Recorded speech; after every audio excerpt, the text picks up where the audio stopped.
오늘 이제 복날이죠. 정말 복날만큼 정말 덥죠. 예, 가마솥도 찌는 더위, 침통 더위가 따로 없는 것 같습니다. 그래서 복날이면 이제 초복 말복 이제 말복인데 뭐 드시죠? 삼계탕도 오늘 먹겠지만 보통 이제 옛날에는 그 고기 먹었습니다. 보신탕 먹었죠. 그래서 이 복날이 되면 이런 게 있다고 합니다. 복날을 대비하여서 경공들을 위한 십계명이 있다고 이제 인터넷에 있어서 제가 한번 말씀을 드리도록 하겠습니다. 첫 번째로는 아무나 보고 함부로 짓지 말라. 계피듯이 맞아서 먹힐지도 모른다. 두 번째는 땅에 떨어진 음식은 함부로 먹지 말라. 그것이 미끼일 수도 있다. 세 번째는 복날만은 주인이라도 믿지 말고 함부로 따라가지 말라. 그날이 제삿날이 될 수 있다. 네 번째로는 가급적 밖으로 나돌아다니지 말고 불가피하게 나돌아다니게 되어더라도 영양탕집, 보신탕집의 반경 100m 이상은 벗어나라. 다섯 번째는 미견계를 쓸 가능성이 있더니 예쁜 견이 다가오더라도 방심하지 말고 속지 말라. 여섯 번째로는 기온이 30도 이상 올라가면, 요즘으로 보면 30도 이상은 더워야 될 것 같은데 어쨌든 무조건 동네 야산으로 도망가고 25도 이하로 내려가면 그때 내려와라. 일곱 번째, 성이 병가인 견은 특히 조심하라. 병가 뭐죠?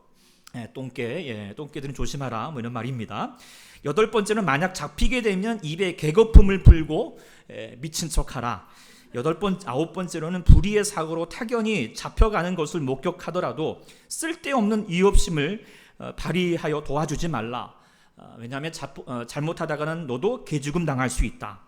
그리고 열 번째로는 이 9가지의 수칙은 초복 열흘 전부터 시작해서 말복이 지난 10일이 지난 후에 해제되니 경계 기간에 각별히 유의하여야 한다. 이렇게 아주 우리 경공들께서 지금 비상계엄령이 선포되어 있는 가운데 있어서 저희는 이 눈물겨운 우리 경공들의 노력을 감안하여서 우리는 오늘은 게잡아 먹지 않고 우리는 닭잡아 먹도록 하겠습니다. 그래서 오늘 우리 유집사님 정말 감사한 마음으로 이렇게 주셨던 거 잘 맛있게 드시고, 또 우리가 주어진 일들 또 힘써 일하시고 또 하나님의 일들 잘 감당하실 뿐만 아니라 오후 예배까지 참석할 수 있는, 그래서 닭 먹고 오리발 내밀지 않을 수 있기를 꼭 그렇게 부탁을 드립니다. 아멘. 네, 할렐루야. 말씀하셨습니다. 어쨌든 이렇게 더운 날이 이제 계속 진행되고 있는데요. 근데 이제 뭐 날이 더운 것뿐만 아니라 우리의 마음을 덥게 하고 열나게 하는 요즘 이제 존재들이 있죠. 바로 아베 정권을 위시한 일본 세력입니다. 한국 대법원의 이제 일제 강용 징용 배상 판결 결과와 또 군 위안부 합의 파기에 대해서 경제적인 보복 조치를 지금 이번 주 이제 취하게 되면서 한일 양국 관계는 팽팽한 긴장감을 가지게 되었고, 총성은 없지만 마치 전쟁과 같다라고 하는 상황이 되고 있습니다. 근데 이제 이것은 우리가 뭐 대통령도 말했듯이 양국 간에 어떤 이득도 없는 그런 치킨 게임과 같은 것이고, 우리나라가 가뜩이나 지금 어려운 경제 가운데서 더 큰 피해를 우려할 수 있는 참 심각한 위기 가운데 있다라고 하는 것이죠. 그래도 국민들은 이제 일본에 대해서 우리가 오늘 이제 2019년, 그러나 100년 전에 1919년 나라의 국권을 빼앗겼던 날을 기억하면서 결의를 다지고 있습니다. 그래서 보이콧을 선언하면서 가지 않겠노라고, 사지 않겠노라고 전국민적인 운동을 하고 있으면서 마치 그 옛날 항일 운동을 했던 것처럼 그렇게 온 국민들이 마음을 모으고 있습니다. 그래서 실제로 뭐 일본 매장이라든지 일본 제품들이 이제 사라져가고 있을 뿐만 아니라 뭐 일본 여행도 취소되고 있고 항공권도 좀 서늘해져 가고 있고, 또 도심에서는 아베 규탄 집회도 있고, 오는 그 광복절에는 광화문 광장에서 대규모 반일 집회도 열린다고 합니다. 이런 상황 가운데서 여러분 또 어떤 생각이 드십니까? 저도 고민이 됩니다. 정말 이런 더 극렬하게 동참을 해야 할지, 아니면은 또 냉철하게 지금의 경제 또 군사 국제적인 상황을 고려해서 만류를 해야 할지 좀 마음이 복잡하기도 합니다. 그런데 또 그동안 일본들이 행하였던 생각을 해보면은 정말 밉상입니다. 지지난주인가 이제 고향 갔다가 한번 오랜만에 가보자, 꼭 이것 때문에 가보자 한 것은 아니었고, 가보자 해서 갔던 곳이 이제 독립기념관인데, 가서 이제 일본 이 사람들이 그동안 우리 그 일제 시대 때 했던 수탈과 만행들을 보니까 그냥 보고만 있어도 그게 이제 모조품이지만 그래도 막 속에서 부글부글 치밀어 오르는 거죠. 게다가 지금 그렇게 속여가지고 강제 노역을 할 뿐만 아니라 시킬 뿐만 아니라 어린 여학생들을 잡아다가 그렇게 못된 짓을 하고 나서도 제대로 된 사과 한번 하지 않았다라고 하는 사실에 대해서 화가 나는 거죠. 만일에 독일의 어떤 반의 반이라도 자신들의 과오에 대해서 반성하는 모습을 보였더라면 어쩌면 이 국민들이 이렇게까지 항일운동을 하지 않았을 것이라고 생각하게 됩니다. 뭐 저도 마찬가지겠고 저도 만류하겠다 생각이 들지만, 그러나 일본 사람들의 행태를 보면은 정말 좀 더 뭐 동참하고 싶은 마음도 들기도 합니다. 그래도 불구하고 고민이 됩니다. 그리스도인으로서 이렇다면 그때는 어떻게 우리가 행동해야 될 것인가? 또 어떻게 이 사태에 대해서 고민을 해야 기도해야 될 것인가? 그래서 우리가 뭐 나쁜 놈들이니까 하나님 저 인분 망하게 달라고, 그래서 저 옛날 뭐 대진이 일어나고 쓰나미 일어났던 것처럼 다시 지진 나서 저렇게 그냥 멸해달라고 기도를 해야 될 것인가? 아니면 우리가 예수 그리스도의 사랑을 받은 자들이니 저들 향하여서 무조건적으로 사랑하고 용납하고 용서해야 하는 것인가? 고민이 될 때가 있습니다. 이게 이제 뭐 저만의 고민이 아니라 모든 사람들의 고민이겠고, 또 그리스도인으로서 또 가지는 또 하나의 고민거리가 될 것인데, 오늘 이제 그 고민을 가지고서 오늘 사도행전 말씀을 묵상하는 가운데에서 오늘 다시 한번 우리가 어떻게 하면 무엇에 대하여 어떻게 해야 할 것인가, 또 무엇에 격분해야 되는 것인가. 단지 또 일본의 야베 정권뿐만 아니라 또 세상 앞에서, 또 우리 앞에서 여러 가지 많은 우리를 위협하고 또 목되게 행동하는 사람들 앞에서까지 어떠한 마음으로 어떠한 자세로 어떻게 기도해야 할 것인가 라고 하는 것을 묵상하게 되고 하나님의 뜻을 깨닫게 됩니다. 그래서 사실 이제 뭐 도대체 다른 목사님들 어떻게 지금의 시국에 대해서 말씀을 전하나라고 봤는데 제대로 된 뭐 이렇게 말씀이 없지만 좀 공교롭게도 오늘 이 말씀을 또 묵상하게 되었고, 또 이번에 강복절 감사주의를 같이 이번 주일을 하게 되면서 또 우리가 묵상할 수 있는 말씀이 되는 것 같습니다. 자, 우리는 계속해서 이제 우리가 바울의 2차 세계 전도 여행을 진행하고 있습니다. 지난 주간에 우리가 이제 여기 데살로니가와 베레아 지방 전도하였는데, 하나님께서는 이 두 지방의 사람들을 비교하면서까지 어떤 사람이 복이 있냐, 어떤 사람이 하나님 보시기에 귀한 사람이냐, 그것은 하나님 말씀을 하나라도 더 받고자 하는 사람, 그래서 그 말씀을 어떤 선입견 없이 열린 마음으로 받아들이고 그 말씀을 간절한 마음으로 주의하러 정말 그러한가 사모하고 상고하고 있는 사람이 정말 복된 사람이다. 그래서 이 베레아 사람들을 더 칭찬하였죠. 그런데 어떤 경우이든지 하나님 말씀 앞에 이렇게 말씀을 잘 받아들이는 여러분과 같은 사람이 있는가 하면, 그러지 못하고 대항하고 핍박하고 해방하는 사람들이 있습니다. 특별히 데살로니가에 있는 유대인들이 더 그랬는데, 유대인들이 이제 자기들 힘만으로 안 되니까 불량배들, 깡패들을 동원을 해가지고 바울이 전도하는 것을 베레아까지 와가지고 방해했습니다. 핍박했습니다. 그래서 쫓겨나다시피 해서 바울이 홀로 아덴으로, 지금은 말하면 아테네죠. 아덴으로, 오늘 성경은 아덴이라고 했지만 아테네로 도망치시다시피 해서 지금 오게 되었고, 급히 오다 보니까 함께 있던 일행들 실라와 디모데와 함께 하지 못했습니다. 그래서 아테네에서 이제 나머지 그 실라와 디모데 또 누가까지 오기를 기다리고 있는 가운데 있는 말씀이 오늘 본문의 말씀입니다. 그래서 이 아테네에서 이제 이렇게 있는데, 자, 아테네 여러분들도 잘 아시죠? 아덴 성경에 있지만 지금의 그리스의 수도이기도 하지만 고대 헬라, 지금보다 더 큰 나라였던 대제국의 어떤 수도였고 헬라 문명의 발생지이기도 합니다. 그래서 당시 아테네는 헬라의 논이요 모든 지혜의 고장이다라고 불릴 정도로 학문과 예술의 중심이기도 합니다. 제가 이 아테네를 가보았다 하지 않겠습니까? 네, 가보면서 아테네 가면 여러 가지 유적들이 참 많았습니다. 그래서 이런 뭐 이제 원형 경기장들도 뭐 많이 있고 여러 가지 뭐 여러분들 알고 있는 그런 유명한 것들도 많이 있는데, 특별히 아테네 하면은 무엇이 가장 떠오르냐 하면 바로 이겁니다. 이게 뭘까요? 신전인데 무슨 신전? 파르테논 신전. 야, 역시 좀 유식한. 예. 하여튼 똑똑하신 우리 집사님 말씀하셨는데 파르테논 신전. 이 파르테논 신전은 이 아테네 신을 이제 아테네 신, 아테네를 이렇게 수호하고 있는 신은 아테네라고 하는 여신입니다. 그래서 그 여신을 신봉하기 위해서 세워진 이 신전이 바로 파르테논 신전인데, 이 파르테논 신전이 언제 완성이 됐냐? 지금도 이제 복구를 하고 있는데, 어쨌든 언제 이 건물이 지어졌느냐? 그것은 바로 주전 432년에 완공되었다라고 합니다. 그렇다면 이게 우리가 이제 주전 400년 동안에 우리는 정말 제대로 된 거 하나 제대로 못하고 있는 시대에 이렇게 소위 말하면 정말 엄청난 건축물을 지어져 있고, 바울이 지금 이 아테네에 왔을 때도 반드시 이곳을 봤을 거예요. 그리고 아레오바고라고 하는 것이 이곳에서 약 한 500m밖에 떨어지지 않은 곳에 있거든요. 그러니까 이런 신전을 분명히 봤을 것입니다. 그러면은 어떤 마음이 들까요? 저 같은 마음이 들까요? 이걸 보면서 어때요? 제가 여기 있잖아요. 보면서 와 이러고 있는 거죠.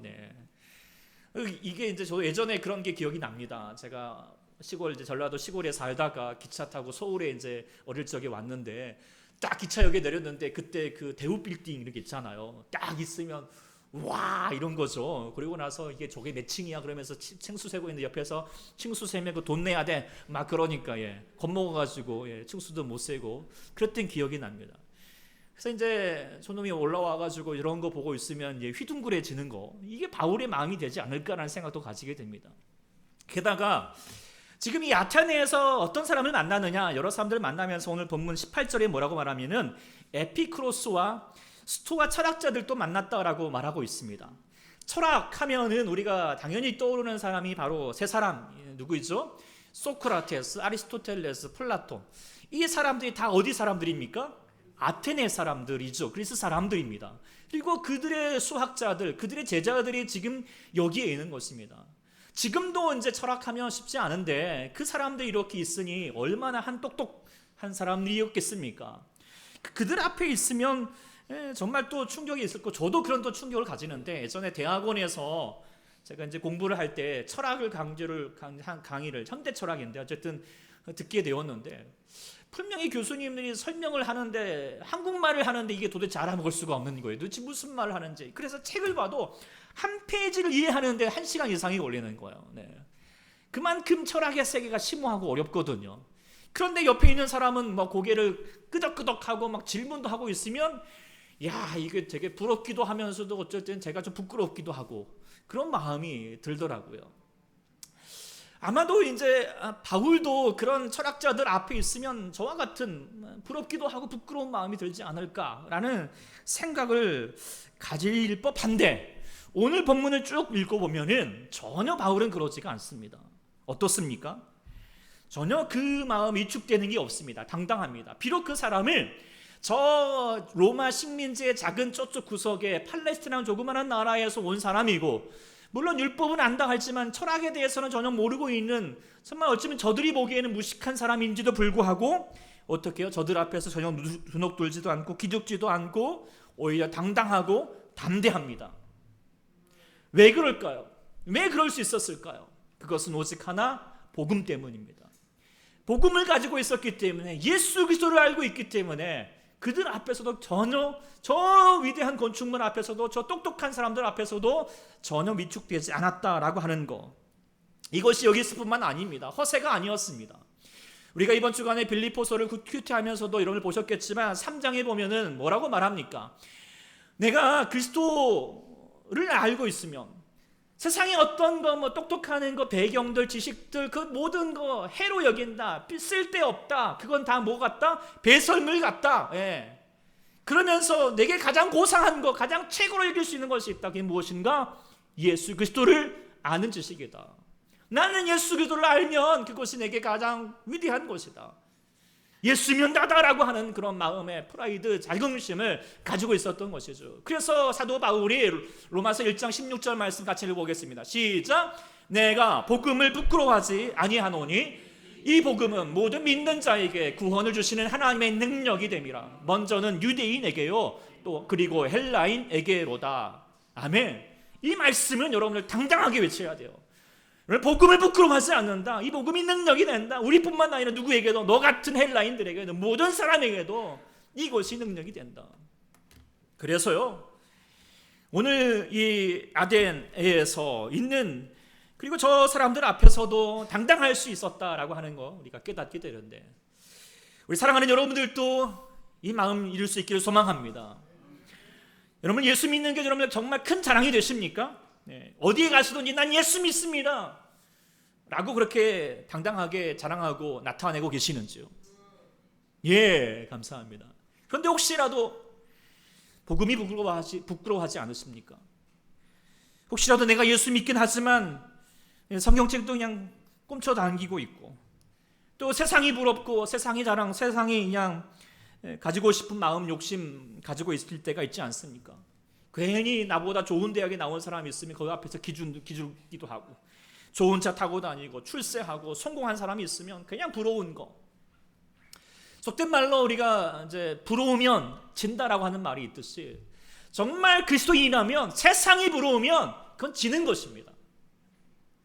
세상이 부럽고 예수 믿는 것이 부끄럽다면 그것이 더 부끄럽다라고 하는 거, 그것이 더 하나님 앞에서 또 우리 자신에게도 부끄러운다는 사실을 우리가 기억할 수 있기를 소망합니다. 그래서 우리 사랑하는 초대 성도 여러분, 이 바울이 가졌던 복음에 대한 자긍심 회복할 수 있기를 소망합니다. 난 예수를 믿는다고, 어디에 가서든 예수 믿는 것에 대해서, 이 말씀에 대해서 우리가 다시 한번 프라이드를 가질 수 있는 우리 모두가 될 수 있기를 소망합니다. 그래서 지하철이 있든지 아니면 어디서든지 사람들 앞에서도 그냥 말씀 보시고, 회사 딱 출근하셔서 말씀 딱 놔두시고 먼저 큐티하시고 기도하시고 시작하시고, 점심에 이렇게 식사를 하더라도 그냥 난 뭘까 그냥 눈 감았다 그냥 그렇게 기도하지 마시고 그냥 제대로 기도하시고요. 네. 그리고 저녁에 회식 자리에서도 난 예수 믿습니다 라고 당당하게 외칠 수 있는 그 복음에 대한 자긍심을 가질 수 있는 여러분 될 수 있기를 소망합니다. 여러분의 사람 앞에서 하나님을, 예수님을 부끄러워하면 하나님이 여러분들을 부끄러워하겠다라고 말씀하고 있습니다. 사람들 앞에서 여러분들의 주님을 시인하지 아니하면 하나님이 여러분을 모른 채 할 수밖에 없다라고 말씀하십니다. 우리가 주님 앞에서 다시 한번 주의 복음을 안다면, 예수 그리스도의 그 놀라우신 구원의 은총을 안다면 어디에 있든지 세상 앞에서 당당할 수 있는, 우리는 기뻐할 수 있는 우리 모두 우리 주의 백성들 될 수 있기를 간절히 소망합니다. 첫 번째, 이렇게 정말 아테네의 웅장한 건축물과 똑똑한 철학자들 앞에서 정말 부러워하거나 부끄러워하지 않고 복음에 당당하고 자랑하였다라고 이렇게 보게 되었고요. 두 번째로는, 그냥 주눅 들지 않고만 끝난 것이 아닙니다. 오늘 본문 16절에 보면은 뭐라고 말합니까? 아덴이 그들을 기다리다가 그 성에 가득한 것을 보고 마음에 어떻게 해요? 격분하였다라고 하는 말은 뭐냐면 그냥 짜증난다 아니면 기분 나쁘다 이런 정도가 아닙니다. 마음에서부터 속에서부터 그냥 부하가 그냥 치밀어 올라가지고 도대체 참을 수가 없는 겁니다. 울분이 나는 거죠. 이런 상태를 격분하였다라고 말하고 있는 건데요. 근데 무엇 때문에 그렇게 화가 났느냐? 그것은 뭐라고 말했습니까? 우상 때문이라고 말해요. 다른 이유가 없습니다. 우상 때문이다라고 얘기하고 있습니다. 실제로 이제 당시에 그 아테네에는 공식적으로 우상만 300개, 그리고 이런저런 신상을 합치면 무려 3만 개의 이제 그런 우상 신상들을 가지고 있었죠. 이런 이제 파르테논 위에도 이런 신상들이 예쁘게, 지금 보기에는 우리가 이제 아름답게 보겠지만, 그러나 바울의 눈, 믿음의 눈으로 보면 이게 다 뭡니까? 우상이죠, 우상. 우리가 잘 아는 것처럼 그리스 하면 여러 가지 있겠지만 특별히 신화들 우리가 잘 알고 있지 않습니까? 그리고 아테네는 신들의 도시다라고 하는 별명도 가지고 있습니다. 오늘 본문 22절에도 이 아테네 사람들 어떤 사람이 있는가? 범상의 종교심이 많다. 뭘 보든지 종교적으로 해석하고 종교적으로 바라본다는 거예요. 그래서 그리스 로마에 나오는 신화들을 이렇게 신들만 정리해도 깨알 같은 것으로 이게 누가 누군지, 그래가지고 하여튼 막 누가 낳고, 이게 그 제우스의 신의 아내는 도대체 하여튼 몇 명인지 몰라요. 하여튼 또 그에 막 나와가지고 하여튼 이게 지저분하고 복잡하고 그럽니다. 하여튼 그런 신들. 그래서 이런 많은 신들이 있으니까 오늘 본문 22절에 뭐라고 말합니까? 23절에 뭐예요? 알지도 못하는 신들이 있다. 당연히 그러겠죠. 이 많은 신들이 있으니 이게 내가 누가 누군지 알 수가 없습니다. 그런 알지도 못하는 신들에게 지금 어떻습니까? 자신들의 물질과 마음을 빼앗겨서 예를 쓰고 있는 모습이 바울이 보기에는 너무 안타깝고 정말 화가 나는 거죠. 파르테논 신전을 이게 고대에 세운다라고 하는 것이 어디 쉽겠습니까? 얼마나 노력과 얼마나 많은 물질을 동원을 해야 하겠습니까? 근데 그 이유가 뭡니까? 이 아테네라고 하는 여신이 우리가 이렇게 해야지, 노력을 해야지, 잘 신봉을 해야지, 그 신이 우리를 보호해 줄 것이다 라고 하는 거에 대한 믿음. 이게 뭡니까? 헛된 믿음이죠. 그러니까 하나님을 알고 있는, 복음을 알고 있는 바울이 보기에는 이런 모든 노력들이, 이런 모든 것들이 와 하고 부러운 것이 아니라 참 멍청한 것이고 미련한 것이고 또 깨닫고 나니까 너무 화가 나는 것이죠. 아테네 사람들이 아까 말했던 것 철학자로서 한 똑똑하다라고 했지만 그들의 고민하고 있는 것이 무엇이냐면 어떻게 하면 인생이 행복해질 것인가. 근데 에피크로스 학파들은 뭐냐면 쾌락주의입니다. 인생 뭐가 있냐? 인생을 즐겨야지. 그래야지 인생이 행복해지는 거지 라고 그렇게 주장했던 사람들이고, 스토아 학파들은 뭐예요? 아니다. 금욕주의로서 인간의 육체적인 욕망을 제어하고 이상을 향하여서 이상을 가지고 나아가자 이렇게 얘기했던 사람들이, 그래야지 인간의 내면의 진정한 행복을 누릴 수 있다라고 말했던 사람들입니다.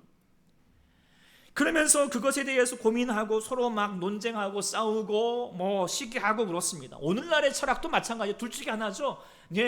그냥 철학주의든지 아니면 이상주의든지. 그런데 우리가 하나님을 아는 복음자로서 또 이 바울이 보기에는 다 그런 모든 것들 미련한 것뿐입니다. 죄로 말미암아 타락한 이 인생이 이 죄된 죄성을 가지고 행복을 추구한다 하여도 그 안에서 우리는 결코 자유할 수 없다라고 하는 것, 멸망당할 수밖에 없다는 것입니다. 이 죄의 문제를 해결하고 진정한 구원을 받고 그리고 하나님을 만날 때 진정한 행복을 얻을 수 있다라고 하는 것, 이것이 바로 복음이죠. 하나님을 만나야 된다. 예수 그리스도를 통하여서 하나님을 만나는 인생에 참된 행복을 얻게 된다. 그런데 이 사람들은 모르니까 뭐해요? 오늘 21절에 있는 것처럼 뭐예요? 계속하여서 새로운 것을 말하고 듣는 것 외에는 달리 시간을 쓰지 않은 거. 왜 그런 거예요? 이것을 추구해봐도, 쾌락을 추구해봐도, 다른 이상을 추구해봐도 이것이 마음에 채워지지 않은 것입니다. 그러니까 더 새로운 거, 더 좋은 거, 더 대단해 보이는 거 찾고 싶은 겁니다. 답이 없으니까. 그러나 헤아리는 답이 없습니다. 헤아리는 새 것이 없습니다.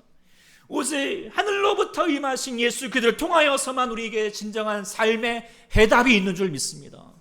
그게 바로 복음이죠. 진리이죠. 그래서 오늘 요절 말씀이지만 뭐라고 말합니까? 진리를 알지니 진리가 너희를 자유롭게 하리라.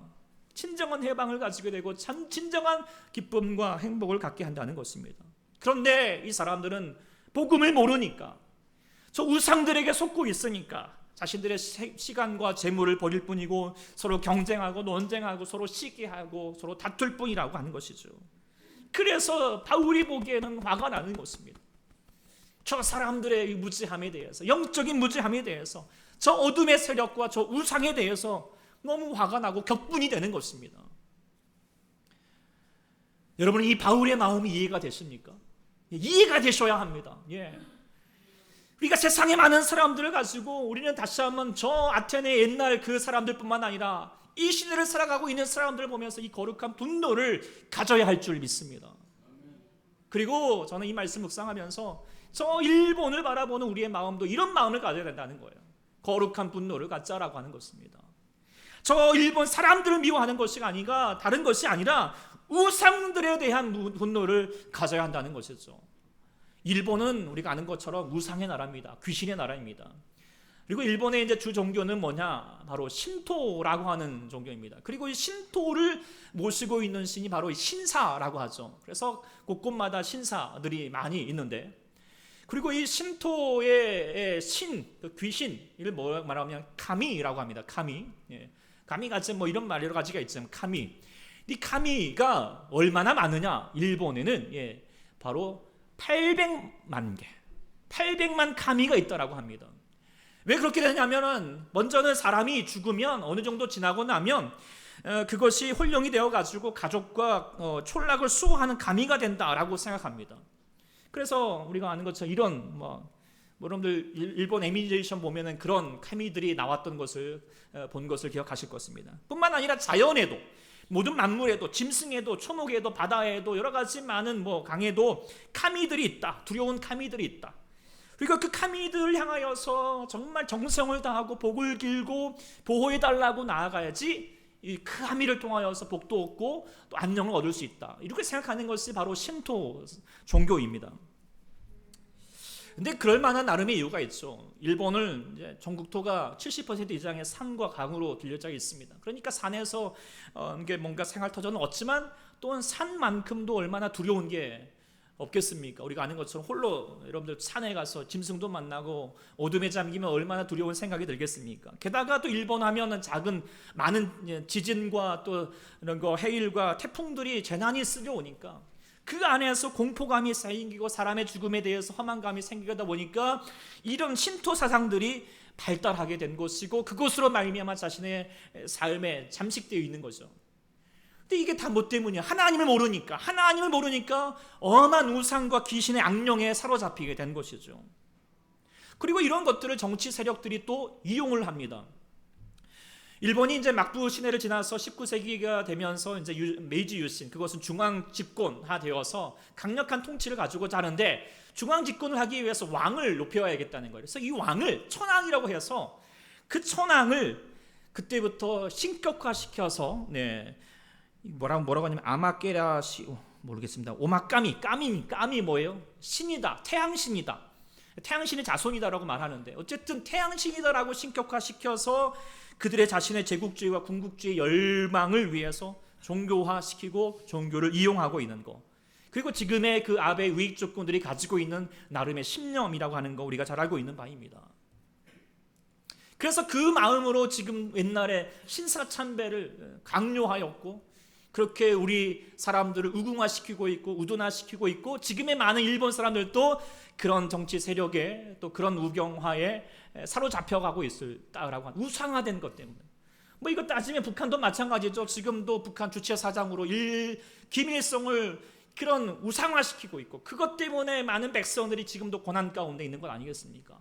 다 뭐 때문입니까? 우상이고 우상화시키는 그런 나쁜 세력들 때문에 지금의 이 많은 사람들이 고초를 당하고 있고 고난 가운데 있다라고 하는 거죠. 그렇다면 우리가 무엇에 분노를 해야 되는 것인가?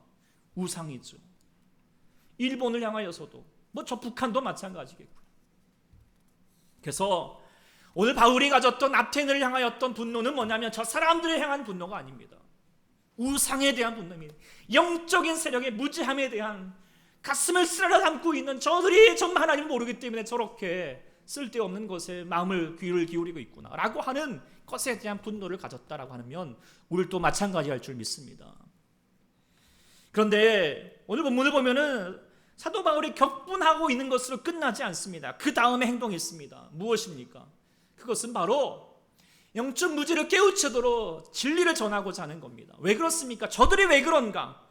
저들이 모르기 때문이죠. 모르기 때문에 진리를 모르기 때문에 저렇게 악한 사람에게 유린당하고 억압당하고 있다라고 하는 것입니다. 그래서 진리를 알려야 저들이 해방시킬 수 있다라고 하는 것을 알고 있기 때문에 23절에 말했잖아요. 그런즉 너희가 알지 못하고 위하는 그것을 내가 너희에게 알게 하리라. 그리고 하나님 말씀, 하나님을 예수 그리스도의 복음 그것을 전하기 시작한다라고 하는 것이죠. 우리도 마찬가지겠습니다. 저 일본을 향하여서 가지 않겠습니다, 사지 않겠습니다 라고 하는 것으로 끝나고 그것이 전부가 아닙니다. 우리가 더 정치적으로 이것이 됐냐 저것이 됐냐 라고 아니면 그런 것이 중요한 것이 아니라 그리스도인이라면 우리가 바라봐야 될 격분은 뭔가 영적 무지에 있는 사람들에 대해서 우리가 긍휼히 여기면서 저들에게 복음, 예수 그리스도 복음 우리가 먼저 알고 있기 때문에 먼저 믿었기 때문에 저들에게 전하고 알려줘야 될 것이 또 우리의 사명이고 우리의 마땅한 의무인 줄 믿습니다. 그리고 그것이 지금의 이 어려움 난국들을 해결할 수 있는 그리고 유일한 방법인 줄 우리는 믿습니다. 그리고 저 일본뿐만 아니라 그래서 하나님 마음으로 저들에게 전하고 같이 하나님 앞에서 협력하고, 그리고 또 그렇다면 우리가 북한도 마찬가지겠죠. 그런 마음으로 나가야 한다라고 하는 것이죠. 그런데 우리가 단지 그것뿐만 아니라 지금 이 나라에도, 우리 민족에도 여러 가지 많은 영적 무지로 말미암아 억압과 고통 가운데 있는 사람들이 얼마나 많이 있습니까? 대표적으로 뭐 제사라고 하는 생각도 생각해 보십시오. 제사 왜 드립니까? 모르니까 그렇습니다. 영적 세계를 모르니까. 사람이 죽으면 홀령이 되어가지고 제사밥 먹으러 온다. 그게 말이 되겠습니까? 맞겠습니까? 그러니까 아무런 생각 없이 귀신에 속고 무지함에 속아서 헛된 수고와 뭐 이것 때문에 얼마나 많은 갈등들이 일어나고 됩니까? 차라리 그 조상을 기억하려 한다면 차례보다도 그 조상의 은덕과 생전의 행실들을 서로 나누고 되새기면 그게 더 합리적이고 더 이성적이지 않겠습니까? 근데 모르니까 이런 제사에 아무렇지 않게 이렇게 행동하고 있는 모습들도 참 안타까운 것이고 화가 나는 거죠. 세상에 많은 사람들이 왜 그렇게 세상에서 뭔가를 좀 높여보고 싶고 부귀영화를 탐을 내고 그렇게 치열하게 살아갑니까? 모르기 때문입니다. 우리 창조주 하나님을 모르고 우리를 사랑하셨던 그 주님의 놀라우신 사랑, 독생자 예수를 아낌없이 내어주기까지 사랑하셨던 주님의 사랑을 모르고 누렸기 때문에 사람에게 인정받고 싶고 사랑받고 싶어서 어떻게 하면 내가 더 많이 가져야겠다, 더 많이 내가 정말 힘을 가져야겠다 라고 하는 그런 쓸데없는 그런 생각 가운데 빠져 있다라고 하는 것이고, 그렇게 치열하게 살아가면서 지치고 고난의 인생이 될 수밖에 없다는 것이죠. 저들이 주님을 안다면, 저들이 예수 그리스도를 안다면 정말 저들이 어떻게 살아갈 수 있을 것인가에 대한 행답을 우리는 분명히 가지고 있지 않습니까? 누리고 있지 않습니까? 그래서 우리는 비록 저들이 보기에는 가진 게 없는 것 같고 미련해 보일지라도 예수 그리스도를 품고 있으면 우리는 세상 가운데 가장 지혜로운 자이며 가장 우리는 부자이며 부한 자이며 가장 우리 안에서 행복한 삶을 누리게 되는 줄 믿습니다. 그래서 환경과 어떤 조건에 굴하지 않냐고 항상 기뻐하며 우리가 주님 아버지 앞에 감사할 수 있는 인생이 된다는 게 이게 얼마나 감사합니까? 그렇다면 우리가 이렇게 우리만 알고 끝낼 것입니까? 우리가 알고 있는 것으로 끝나지 않고 아직 모르는 자들에게 알려줘야 합니다. 이것이 우리의 사명인 줄 믿습니다. 알지 못해서 당하고 있는 자들이 많다는 것입니다. 알지 못해서 속임을 당하는 자들이 많습니다. 저렇게 악한 세력 가운데 나가고 있는 자들이 많습니다. 그러면 우리가 격분해야 됩니다. 그리고 알려줘야 할 줄 믿습니다. 오늘 또 일본뿐만 아니라 우리가 모든 이 땅을 바라보는 삶에서도 예수 그리스도 이름을 붙들고 그 예수 그리스도의 저들 가운데 소망이 되고 능력이 됨을 알고 참된 자유를 줌을 우리가 깨달으면서 다시 한번 거룩한 분노를 가지고 세상에 나가는 여러분들에게 주님께서 역사하여 주셔서 주님의 그 크신 사랑과 놀라운 주의 권능을 허락하실 줄 믿습니다. 아멘. 기도하겠습니다. 하나님 아버지, 오늘 또 우리가 다시 한번 주어지는 이 땅에, 특별히 이 민족 가운데 다시 또 일본의 여러 가지 많은 아픔들을 겪게 되는 가운데 있지만, 하나님 아버지, 우리가 다시 한번 이때 우리가 어떠한 마음을 가질 것인가, 단지 눈에 보이는 분노를 가지고 나가지 않게 도와주시고 저 우상을 향하는 다시 한번 우상의 어둠 가운데 영적 무지 가운데 가고 있는 그 거룩한 분노를 가지고 나가는 저희가 되게 도와주시고 그 분노 앞에서 우리가 다시 한번 주의 말씀을 전하기에 힘쓰는 저희가 되게 도와주시며 뿐만 아니라 이 민족과 뿐만 아니라 우리의 이웃 가운데에도 우리의 가족 가운데에도 하나님을 알지 못하여서 여러 가지 많은 헛된 것에 다시 한번 우리의 마음이 빼앗기고 그것에 우리의 마음이 고뇌져 가고 힘들어져 가고 있는 우리의 모습을 안다면 다시 우리가 주의 복음을 전하고 함께 다시 한번 주의 예수 그리스도 앞으로 나아가는 우리 모두가 될 수 있도록 붙잡아 주시옵소서. 간구하오며 예수님의 이름으로 간절히 기도드립니다. 아멘.